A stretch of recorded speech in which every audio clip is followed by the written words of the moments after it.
Welcome to Truth Sentinel, watching over the truth in the news. Hello to everyone, thanks for listening, whether it be on Dark Matter Digital Network, Alien Dreams, Enchiladas Radio, Deep Talk Radio, or if you're listening on YouTube. I hope you enjoy today's show.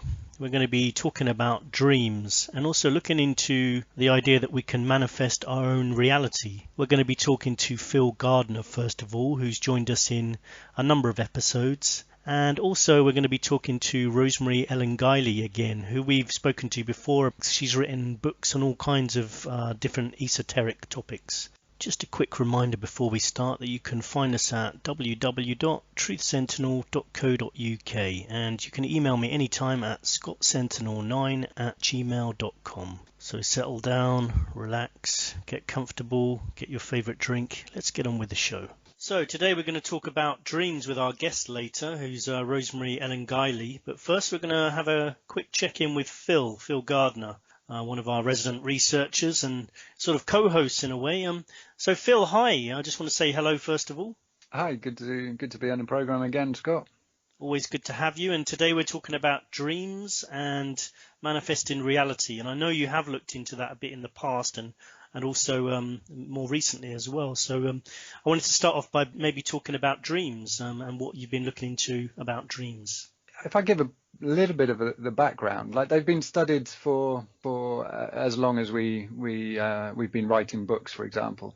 They've been studied for a long time. People have been interested in what is going on in their dreams, not only because they might have some sort of spiritual significance to them, but also just some common life messages. And people have been wondering what the meaning behind some of their dreams have been for hundreds of years. But right now, what's going on is there's a lot of scientific research going into dreams, and we're still at the sort of theory stage. So some of the theories that have come out over the years have included that dreams are about the brain organizing information, just taking the daily bits of information that we're bombarded with all the time and creating some order to them. Another theory is that the soul is actually sending messages to the subconscious so that we can have a better idea of how to live our lives. Freud thought it was a window into the unconscious. Carlos Castaneda, theorized that it was kind of the journey of the dream body, that our beings, as a human being, our beings are separated into different kind of bodies, and one of them is the dream body that can actually leave the physical body at night time and go on a journey, meet other dream bodies, and so on. And a couple of more theories are that they're communications of the most private fears or fantasies, so that things that we're not fully conscious of, fully aware of, are being these fears and fantasies are being communicated to us in our sleep. And then one last one is it's the body's way of communicating its stresses. So if there's a lot of undue stress placed on different organs in the body or different parts of the mind, the body will communicate to the subconscious during a dream using the best way it knows how. So usually in the form of a story that our conscious mind, if it remembers the dream, will kind of pick up on where that stress is being placed.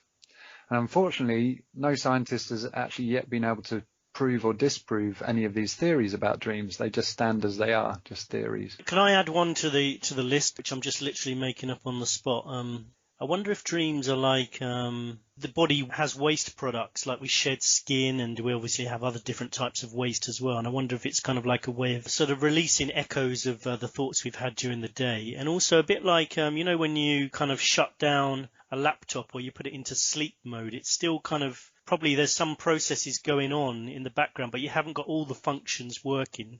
And so you're not going to have all the conscious thoughts that you would have, but you've got sort of so many processes that aren't actually operating at that time that you're getting sort of incoherent operations going on. So that's why dreams seem so crazy. Maybe that it's because all the functions aren't switched on. So you're just getting a kind of a semi-functioning program or machine that's working. and they don't actually make much sense at all. There is no purpose. They're just what happens when some of our functions shut down. Two more certainly relevant possibilities. But what is interesting to me is that you can have very, very different types of dreams. And some of my dreams, for example, can be chaotic, and they can be also like an echo of, for example, the last hour of activity I had during that day before I went to sleep. And it can seem obvious that it's just that sort of sorting through kind of waste information. But there are other dreams I've had that are fully coherent. I feel they are fully coherent. It's like a story form, like a movie being played to me, and I can often take the part of the protagonist in the movie and actually feel, smell, listen, like, you know, all my senses sort of seem to be alive, as though they would be if I was awake. And another thing I wanted to say while we're talking on this subject is, this is why I sometimes say I think that the human race believes it's far more intelligent than it really is, because, you know, we're trying to explain the universe when we can't really even explain what's going on in our own minds. Yeah, that's very true. And it seems like, as well, I think a lot of people have written about this and written about it in different ways or forms. But it seems that the further we look into the universe or into our own minds, the more questions it throws up.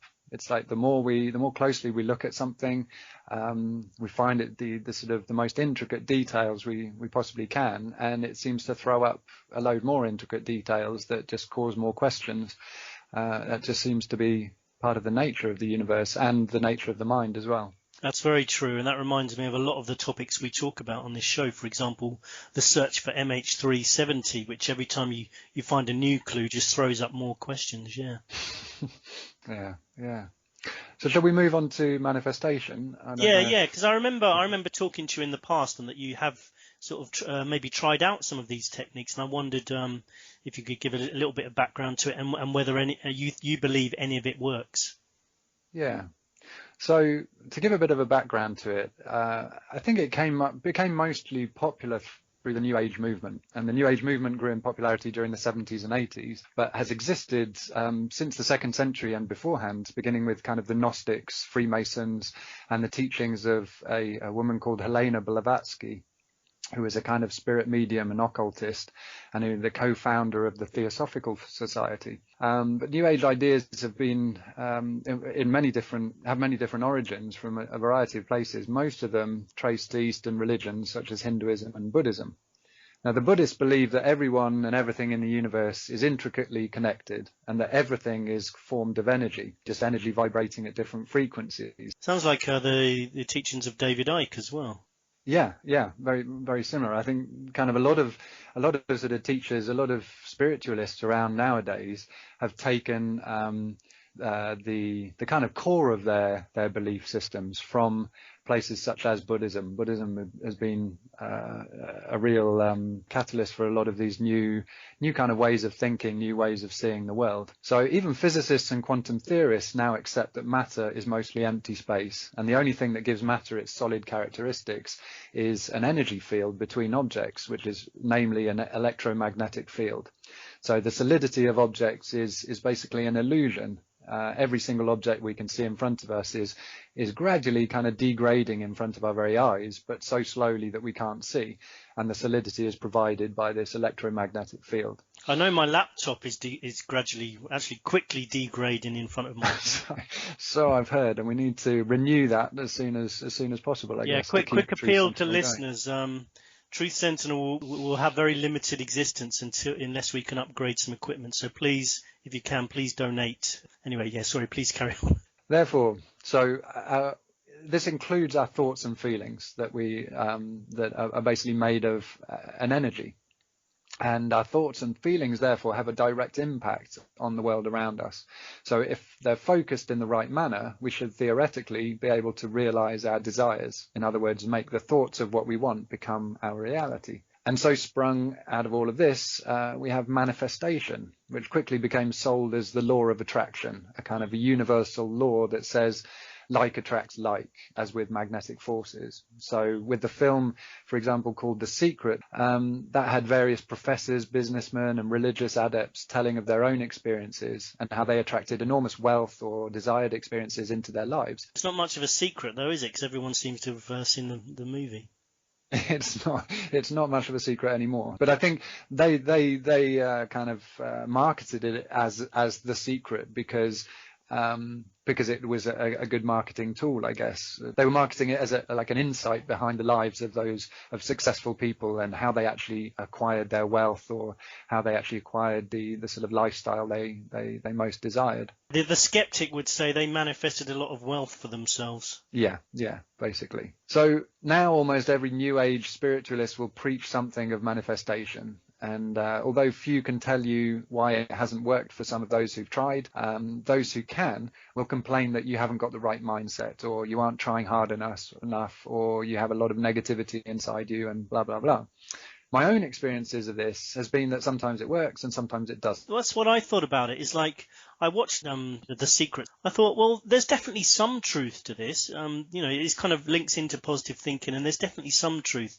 But to try to make it like a 100%, this is how it works, I thought, yeah, that doesn't sound quite right to me. Like, it didn't seem right that you could just make anything happen. It's nice to believe that, and I'm definitely somebody who believes you've got to have faith and really believe in something, and that's a powerful force. But whether it's always going to work is another matter, you know. Yeah, that's been my own sort of thoughts on it as well. Like, it seemed like manifestation has been sold as a system. Like almost everything else in life, people seem to be creating these systems that are kind of infallible. So it's part of our desire to control everything around us, to control life, to control nature, for example. And I just don't believe life works that way. It seems to me, if we go back to the sort of Buddhist origins of all of this, we know that everything has its opposite. So everything in this universe has its equal and exact opposite. So if we're trying to control everything in the universe, everything in our own lives, so that we only receive what we desire, what our egos desire usually, I don't know, it just doesn't seem to ring true to me. It seems like you've got to have some suffering in a way, or some unhappiness, in order to experience real happiness, and it's the same with everything else. So the more positivity you attract in your life, where does the opposite of positivity go? Where does that negativity go? It's got to go somewhere. And I think we need both sides. We need both the yin and the yang in this universe, in our lives. So this is what I kind of complain in my own mind about.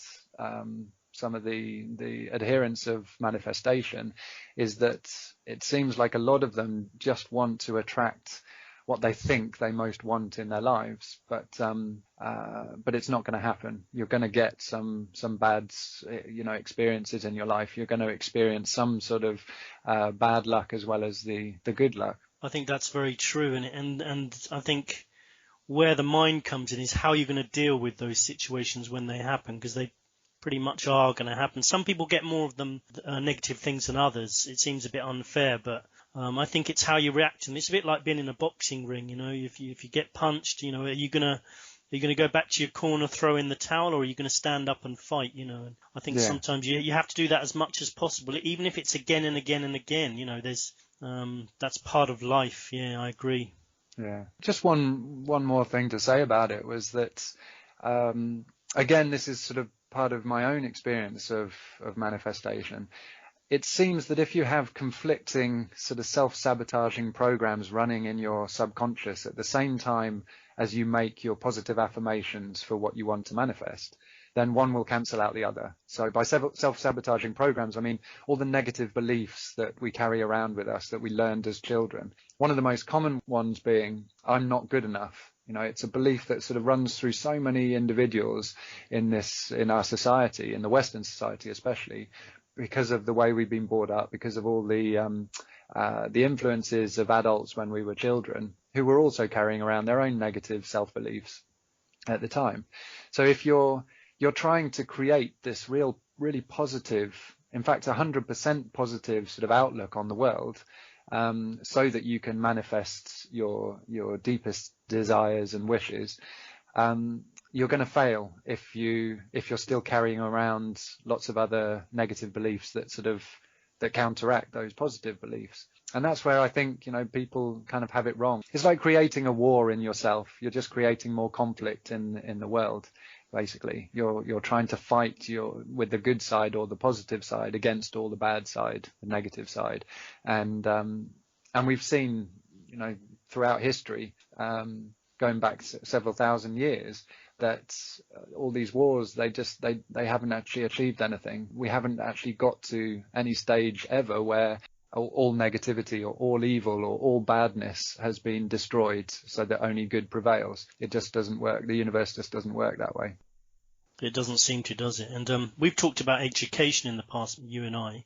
It's a shame, I think, that some of this kind of thinking, these discussions, philosophical, exploration and spiritual exploration, discovery, aren't looked into more in education. It's really kind of shunned and frowned upon, and seen as a kind of as something that's not going to actually develop society. But I think in some ways it could be one of the most powerful things.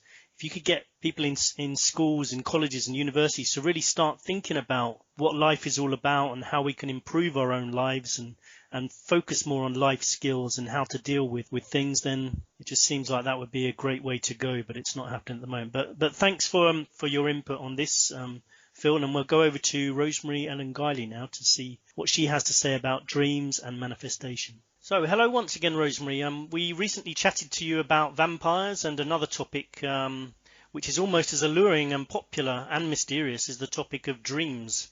We spend most of our lives asleep, or at least half of it anyway. Some of us more than others.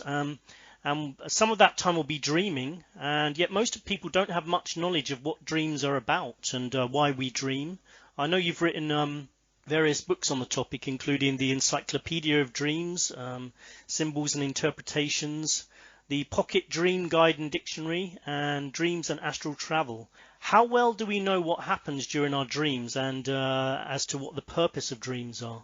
Well, I'll answer the second question first, Scott. The purpose of our dreams, most of our dreaming is about ourselves and how we feel, how we're doing in life. They relate to our ups and downs, our relationships, our anxieties and concerns, our abilities to solve problems, whether or not we're confronting things that we need to deal with.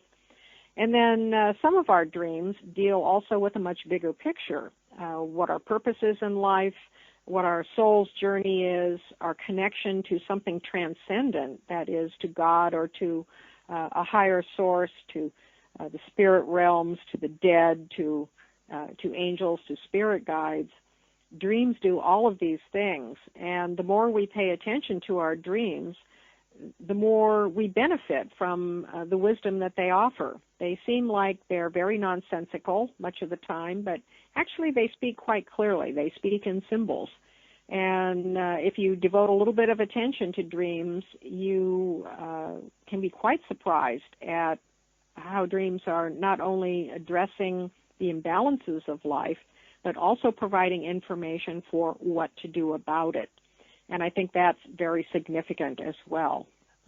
Lately, I've not been aware of having any dreams. For quite some time, it's strange. I used to sort of wake up and remember dreams, but just for a very long period, I don't remember having any dreams. But I did see a documentary where they showed that there is a period of time when you're sleeping where you have the REM kind of sleep, where you are actually dreaming, and that when they woke people up during that period, they did always remember. Why do you think sometimes we remember, sometimes we don't? Did you look into that at all in your books? Yes, I have. I've done either 7 or 8 books on dreams and how to use your dreams for all kinds of things in life. And first of all, yes, science has established that when we sleep, we will always dream at some point, whether or not we remember those dreams. Now, there are certain people who have been identified as having extreme head traumas, usually from injury, that seem to lose that capacity. But when scientists have experimented with the REM stages of sleep, we dream in both, but it's easy to identify when someone is in REM, that's rapid eye movement, and so an experimenter is going to know that someone is in dreaming sleep when that physical characteristic can be observed. And experiments in depriving people of their REM sleep has resulted then in health issues. It can be minor, like being irritable or not being able to concentrate very well. Some people suffering more serious health issues. And so dreaming has been linked to something that we need to maintain our health. And that's on a physical level, but on an emotional and spiritual level, our dreams are much more. Now, people vary in their ability to remember dreams just in general. There are people who have what I call kitchen sink dreams. I mean, they've got everything in it, including the kitchen sink, and these dreams seem, by the sound of it, they must go on for hours because of the detail that people can recall and on a nightly basis. And then there are other people who are at the opposite end. They don't seem to remember their dreams very often.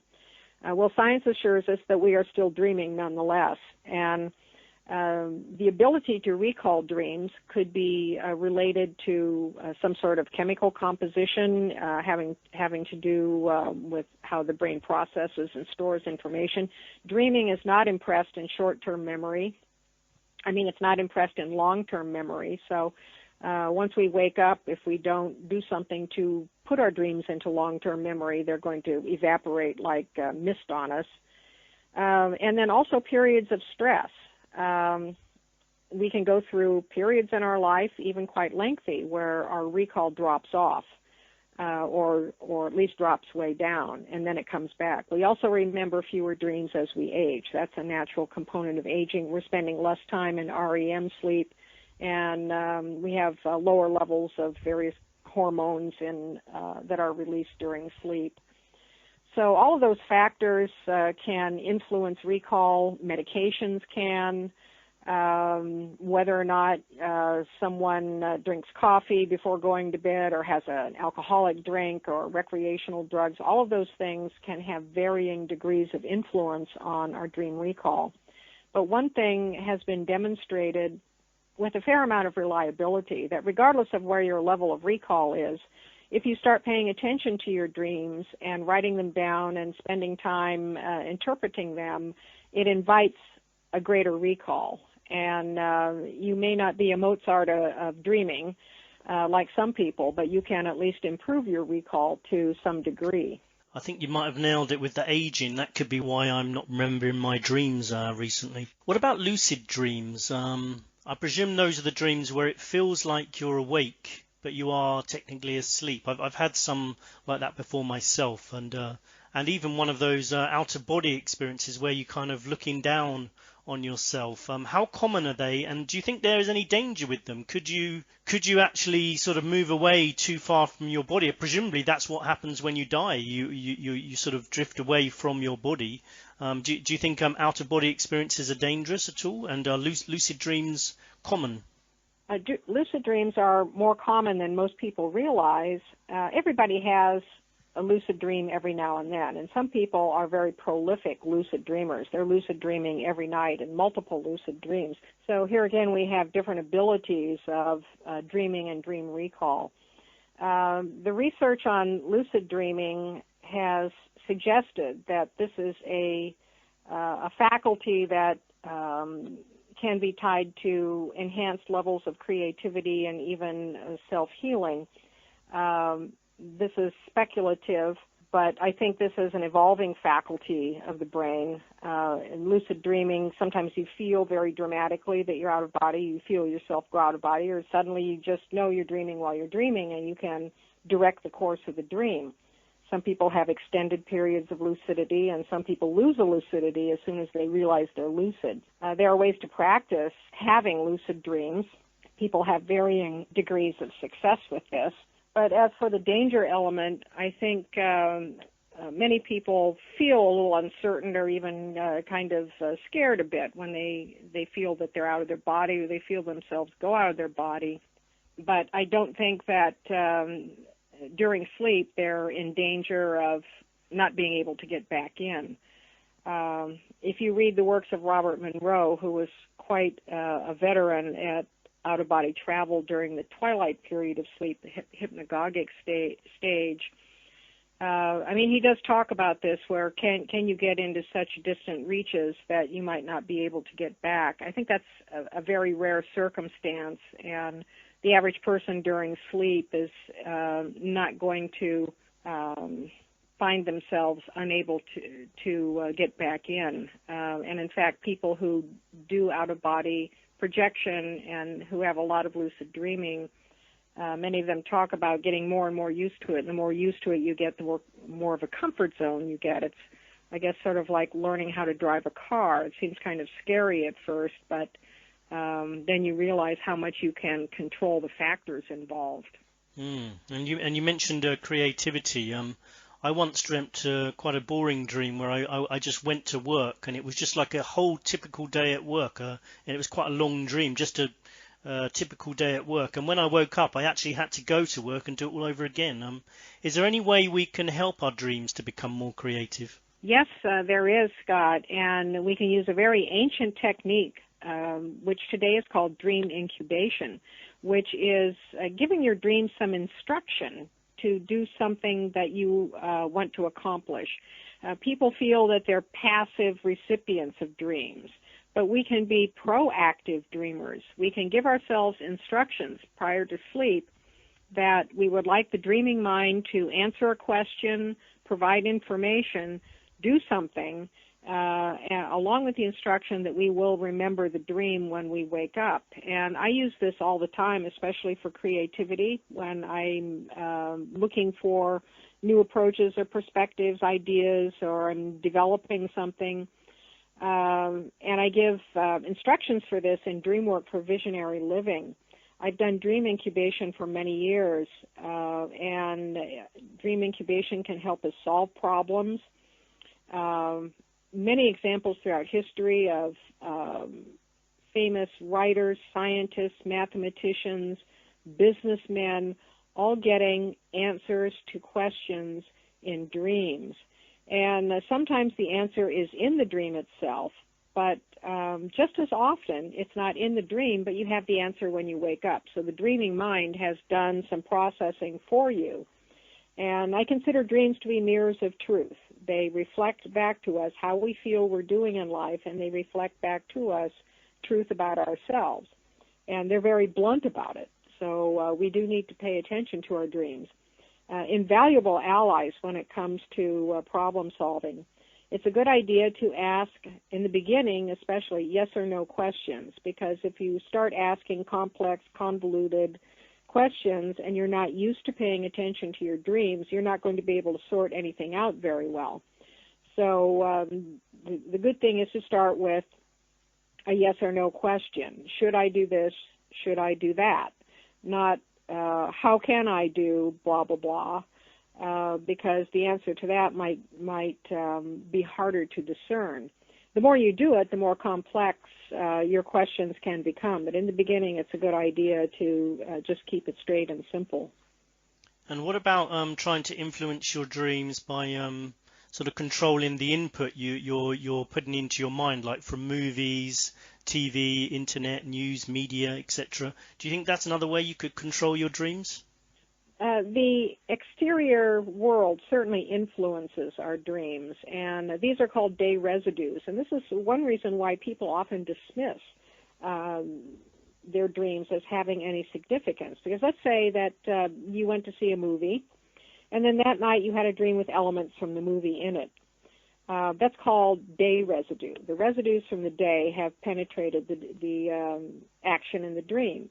And so someone might say, oh, well, yeah, I saw that movie, so I was just dreaming about it in some crazy way. Well, it's much more than that, because the dreaming mind, which is part of your higher self, your higher consciousness, has taken elements from what you've done, experienced, seen, and observed in recent time and fashioned it into some sort of message for you. So all of those elements in the dream are significant in some way, not necessarily having anything to do at all with the movie, but they just become props and actors and elements in the message for your dream. And this is common to all of us. We will dream about activities that we do over and over again. I'm an author. I'm always giving presentations. A lot of my dreams have to take place in hotels and conference centers, things like that. If I were a medical professional, I'd be dreaming about hospitals and operating rooms and patient rooms and, things like that. So we're going to dream in context of our lives, but that doesn't make the dream any less significant. So sometimes the things that happened the same day or recently can affect your dreams. But what about those dreams where random people suddenly appear in your dreams, people you haven't seen for years? Any idea what that could represent? If we know someone in the dream, then we have to look at it from the standpoint of, there are any number of ways to approach it, and it all depends on the context of the dream, because there's no hard and fast universal formula for any of this. But people generally represent, you have to look at your emotional reactions first. So if someone from the past shows up, you would have to look at what your relationship was with that person in the past, what that person says about you, because everything in a dream says something about the dreamer. So is there something about that person that relates back to you in terms of an attitude, a behavior, a circumstance, an emotional response to something? If it's a stranger, the same way. There are attributes, characteristics, and behaviors that also say something about the dreamer. It may be that that person was connected to an event earlier in life that has some sort of significance now. Either it's evoking the same behavior pattern in terms of an emotional response, or something from that old event has resurfaced. So dream interpretation can get to be quite complex. And when I do dream work with someone, it will take time to unravel all of those factors so that the dreamer can arrive at the most relevant meaning for something. And presumably you've looked into some of the more common dreams, like one I've had, which I think is fairly common, that a lot of other people have had, is things like teeth falling out. Do you think there is you can really say there is a common interpretation of something like that? I mean, I've read that it's supposed to signify money in some ways. Do you think that's true? I do, and there are certain dreams that you would have to call them archetypal in nature, because they have the same or similar meanings to large groups of people. They seem to come out of an aggregate of what Carl Jung would have called the collective unconscious, the repository of human experience over and over again. And these sorts of dreams have the same general meaning, but they still have individual context. So a dream always relates back in a very personal way to the dreamer. But in general, there's a good dozen or so themes that have pretty common meanings, especially to people in the West. And I say the West because if you get into other cultures, like tribal societies or even Eastern philosophies, you're going to find different takes on the same themes. So, for example, teeth falling out, well, yes, it could have to do with money because money is power, and teeth falling out is a power dream. When you lose your teeth in a dream, it usually relates to a fear of loss of power or a loss of power in some way. Relationship, job, self-control, something in life that you feel you're no longer able to control. Remember what I said, dreams reflect back to us our emotional feelings, our feelings about how we think we're doing in life. And so sometimes those are more unrealistic anxieties than they are actual realities. But we feel that way nonetheless. So dreams are highly emotional in context. Falling is another one. It's simply not true that if you hit bottom, you're going to die. That's an old superstition. People hit bottom plenty of times in falling dreams. It's loss of control, having no safety net.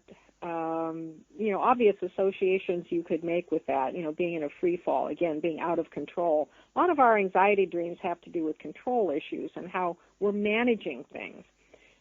Being late for the plane, the train, the boat, the appointment, again, not being on top of things, not being in control, being tested in class, not having the answers, not being prepared, being naked in public, fear of people seeing you for some truth that you think you fear you are. Clothing in a dream is our persona, how we want to impress people, how we want the world to see us. In a dream, if we haven't got our clothing, then people are seeing the naked truth about us. And many people have feelings of inadequacy, lack of self-esteem, lack of self-confidence, and these can be reflected in being naked in public. So losing your car, for example, not remembering where it's parked, another very common dream. In Western society, a car is a symbol of the ego. It's how we drive around life. And so if we lose our car, it could relate to some underlying issues about feeling like I'm not doing what I should be doing, or I don't like my job anymore, or this relationship, I've just really outgrown this relationship. And so we might start having repetitive dreams that reflect those underlying feelings back to us. Losing cars and not remembering where they're parked. I often do that in my conscious state, really. But you mentioned collective unconscious. Is that related to, or does it influence the phenomenon of collective dreams, which I've heard you talk about? I do believe that it does. Carl Jung talked a lot about the collective unconscious as you could think of it almost in an Akashic record sense, that it's the repository of all human experience, and that this resides as part of our consciousness that we tap into, and that when we all of our experiences go into this repository, and then we draw back from it, and we especially draw back from it in our dream life. And some of that is through the archetypes, big life figures in our dreams, or certain energies or themes that would play out in a motif sort of way. Symbols, the meanings of symbols, and I think it's very purposeful that dreams speak in symbols and that they're not literal, because symbols require interpretation. They have depth to them. They have multiple levels of meaning. And you could take a single symbol and still not be able to describe it adequately in thousands and thousands of words, but you can intuit all of that very much more easily.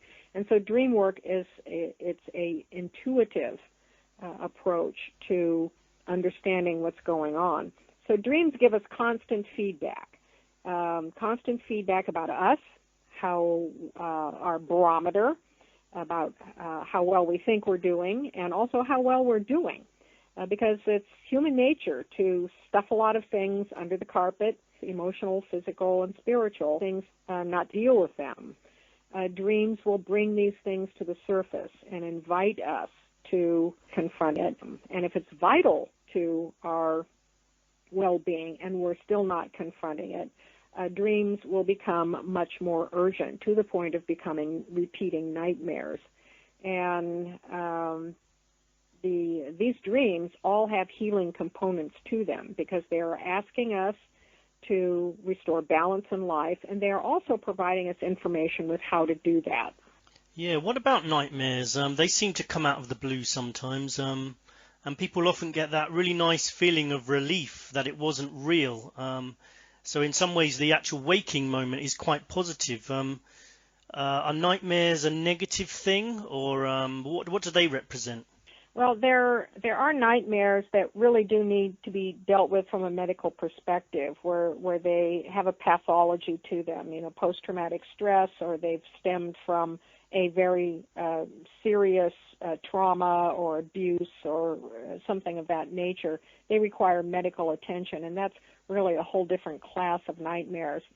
But what I would call your common nightmare, which everybody has from time to time, can be a reflection of anxiety and stress. It can relate to a problem in your life that you're not dealing with. And nightmares can happen at any point. In any dream that is distressing to a dreamer could technically be called a nightmare. It doesn't have to be something really horrific. It could just be very unsettling. But if you have repeating nightmares with the same theme to them, that's an indication that something needs to be examined. For example, if you have a dream over and over again that some horrible thing or a horrible villain is breaking into your house, well, your house is a symbol of your personal sanctuary. It's your safety zone. And so the question to ask is, what is happening in my life that is violating my sense of safety and security? And that image, that whether it's a thing or a person that's breaking in, could very well represent something going on in life that is threatening your sense of security or equilibrium. And in many cases, once the issue is dealt with, those kinds of dreams will then go away. Repeating nightmares will often happen when people are in bad relationships that they won't get out of. And they know they should get out of the relationships, but they've talked themselves out of it, or they feel trapped. And the dreams will start telling them, this is not good for you. You really have to do something about your situation. And so we can have nightmares for many, many reasons. And, some of them are transient. We just might have the occasional bad dream, and then nothing at all again for quite some time. And it's when nightmarish situations become frequent, and especially if they repeat in a certain kind of theme, we really do need to pay attention to them. And I will often tell people that it might be a good idea to get yourself into a therapy situation so that you have a clinically trained person who can help you deal with what seems to be simmering under the surface here. And I think you might have mentioned, sort of alluded to this a bit in the conversation so far, but what about telling the future? I mean, in the Bible, symbolism in dreams appeared to be able to tell the future, and some people have claimed to have premonitions of events before they happen, and there's been movies made about that. Do you think that's a real phenomenon, people sort of dreaming about things that are about to happen? Yes, that is a faculty of dreaming, and I have quite a long chapter in precognitive dreaming and dream work for visionary living. Everybody will have a precognitive dream at some point in their lives, and it's not going to be about any big disaster. It's just going to be about something happening in their own life. It could be a preview of something they're about to do, or somebody they're about to meet, or a situation in the future. But human beings have been able to tap into forecasts of major events. And this is, in my opinion, an evolving faculty of human consciousness. It's not reliable. It's random, rather quirky, but it does operate. And people who have frequent precognitive dreams, and there are individuals who do, soon learn to distinguish their ordinary dreams from their precognitive dreams, and it is different for every person what distinguishes that dream, but they know it when they have a precognitive dream.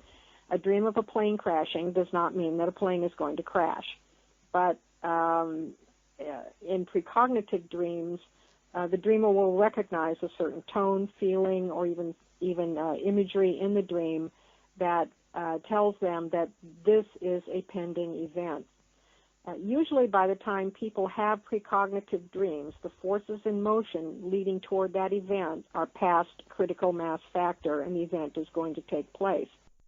But there are cases where people feel on a personal level they have been able to avert situations by having an early warning in a precognitive dream. So we have different levels of precognitive dreaming going on. This is, as I said, a very uneven ability and playing field, and attempts to try and deliberately precog dreaming to forecast events have not been very successful. We're a long way off from the Minority Report, the film with Tom Cruise in it, of pre-dreaming crimes, for example. But that faculty may emerge in a very predictable way in the future.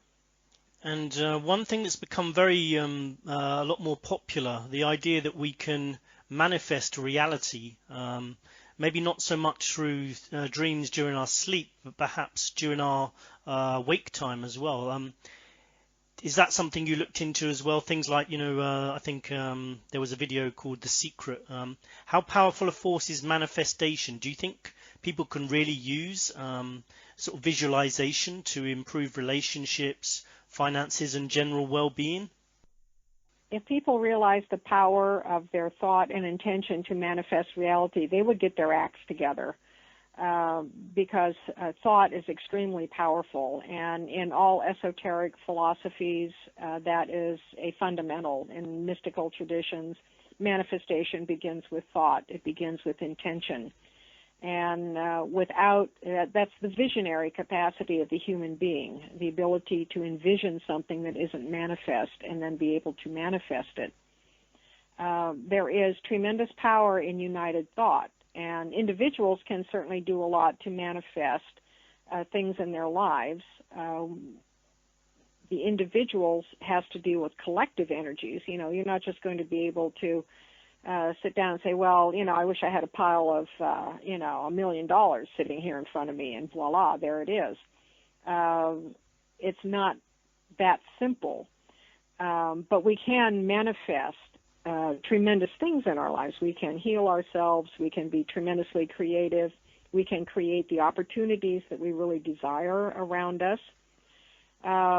We also have to deal with a collective thought. And so when you have governments and various agencies fomenting fear all the time, that works against the ability of groups of people and individuals to manifest on the positive side, because you've got a very powerful collective thought form going on for chaos and fear. When you have people united in collective thought, then you have tremendous power to change physical conditions, influence even the environment.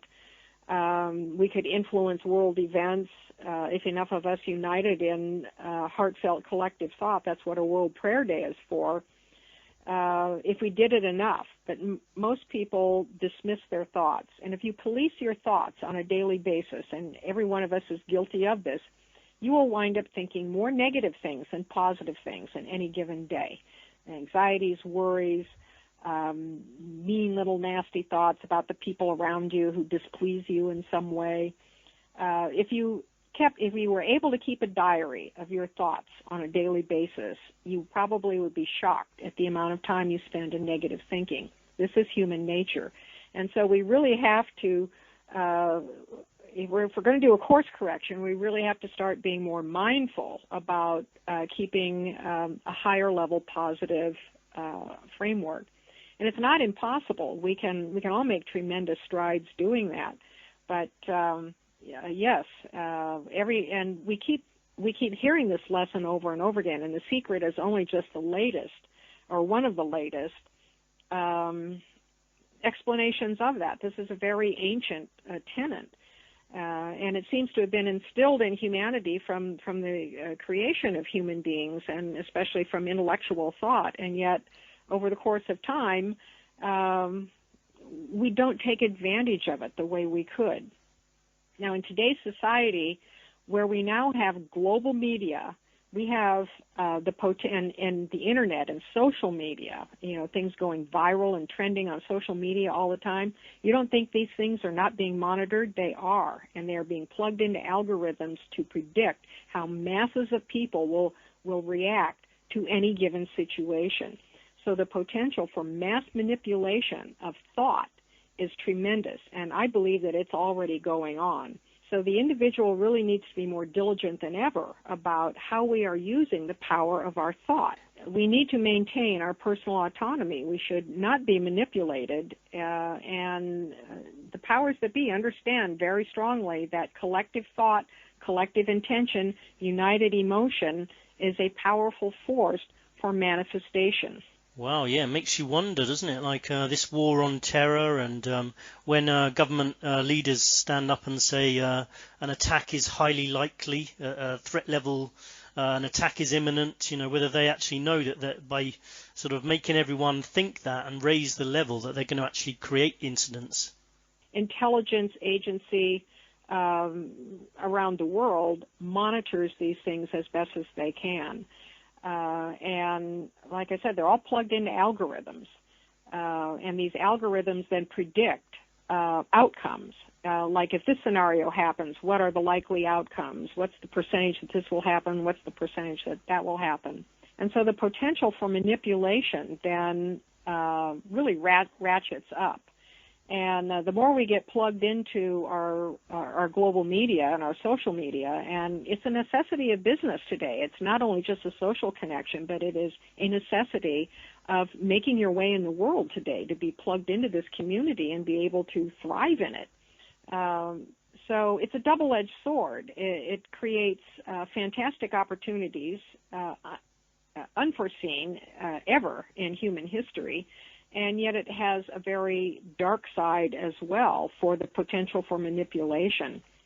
So people do need to be educated and aware that thought and emotion and intention are all tied together in manifestation. How you think, how you feel, and what your intention is in doing anything all create an energetic stream that flows toward a probable outcome. And whether that probable outcome comes into being depends on what energy you put into it, along with the other forces that are in motion around you. If, for example, you have a very weak ambition, oh, someday I'm going to. Well, we hear that a lot. When the time is right, I'm going to. Or I really want to do this, and, I'll get around to it. Well, that's a thought, that's an intention that's never going to go anywhere because you're just not putting sufficient energy into it. So there is an action component to that. Manifestation requires much more than thought. It requires some elbow grease along with it. And people who apply themselves from a manifestation standpoint soon find synchronicities, doors opening, some doors closing that need to close in order for new opportunities to come into being. But things start operating on a whole different level, whole different energetic level. Well, that's definitely something that's worth thinking about and looking into further. And I wanted to thank you for taking the time to speak with us, and wish positive things for you in your coming future. Well, thank you, Scott. And I would like to mention that in addition to my own website, visionaryliving.com, I am also active on a dream site as a dream oracle called dreamsocial.co, and I urge people to check it out. Great, that sounds good. So that's dreamsocial.co. Yes, Dream Social, and that's all together, .co. Okay, thank you very much, Rosemary. Well, thank you, Scott. Bye. Bye-bye. These are political T-shirts, by the way, and they let people know what your political views are, which is always handy. You actually could make contacts that way. They're all very reasonably priced as well. If you'd like to catch some back episodes, find us on YouTube. Type in Truth Sentinel with Scott and you should find us. We've got 2 channels. On one channel I upload them, on another one they're still on the playlist. So make sure you click on the playlist and you'll find all 60 episodes. Some upcoming news. We're going to be having the author of The Dice Man, best-selling book from the 1970s, which took the world by storm and made a lot of people reevaluate their lives by throwing a dice to make decisions about everything they do. I recommend you try and read the book before our guest comes on, so check out The Dice Man. You can find it on Amazon, and it's written by Luke Reinhardt, who rarely gives interviews, so we're very, very lucky to have him. And we'll be talking about the philosophy behind the book and leading more adventurous lives and not being so serious. He's also going to talk about his new book, which ties in with themes of our show to do with aliens, politics, and terrorism. So keep listening and writing if there's any questions you'd like me to ask him. scottsentinel9@gmail.com. In the meantime, I hope you have a fantastic week. Keep tuning in. Thank you for listening, and goodbye.